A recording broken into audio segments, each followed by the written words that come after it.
Tapi kalau kita lihat lagi penyebab dari banjir bandang dan juga longsor yang terjadi ini, Mas Prihadi, PUPR kan sudah berkunjung dan mengatakan ada dua kemungkinan. Yang pertama karena cuaca ekstrim, ya, di mana ada ketetapan lebih dari 150 mm. Terakhir 395,6 mm.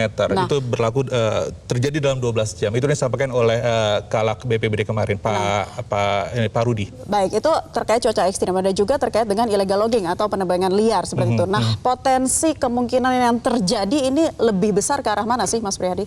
Ya, kita dalam hal ini tidak bisa melepaskan apa yang disampaikan oleh BMKG. Karena memang BMKG telah menyampaikan early warning sistemnya bahwa di tanggal 8 sampai tanggal 14 ini ada cuaca yang cukup buruk dengan intensitas hujan cukup deras di wilayah terutama di wilayah Sumatera Barat misalnya. Kemudian nanti di tanggal 11 sampai tanggal 16 itu bergeser ke wilayah Nusa Tenggara Barat. Nah, masalahnya adalah entah kenapa tiap tahun itu selalu terjadi di pesisir selatan, Pak Gubernur.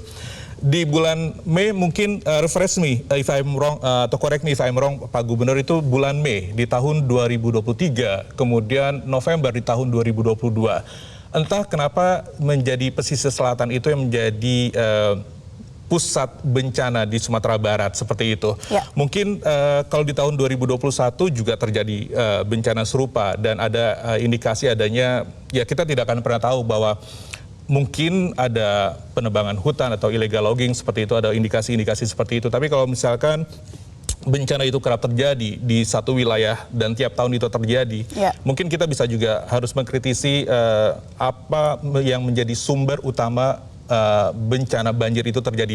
Kita tidak bisa semata-mata menyalahkan alam. Kalau misalkan ada intervensi manusia di wilayah tersebut, tingkah laku manusia yang mungkin menyalahi atau merusak alam seperti itu bagian dari intervensi. Tapi kalau, sekali lagi, ya cuaca ketika kemudian harus curah hujannya cukup berlebih, ya mesti harus segera diantisipasi. Karena datanya itu, kalau Pak Gubernur, saya punya data di tahun 2022 sebenarnya musibah banjir yang terjadi di Sumatera Barat itu kerap terjadi di masa musim peralihan, seperti di bulan Agustus, September, dan Oktober seperti itu. Mungkin kita bisa belajar dari data-data pola dan statistik seperti itu sih, Pak Gubernur. Jelajahi cara baru mendapatkan informasi. Download Metro TV Extend sekarang.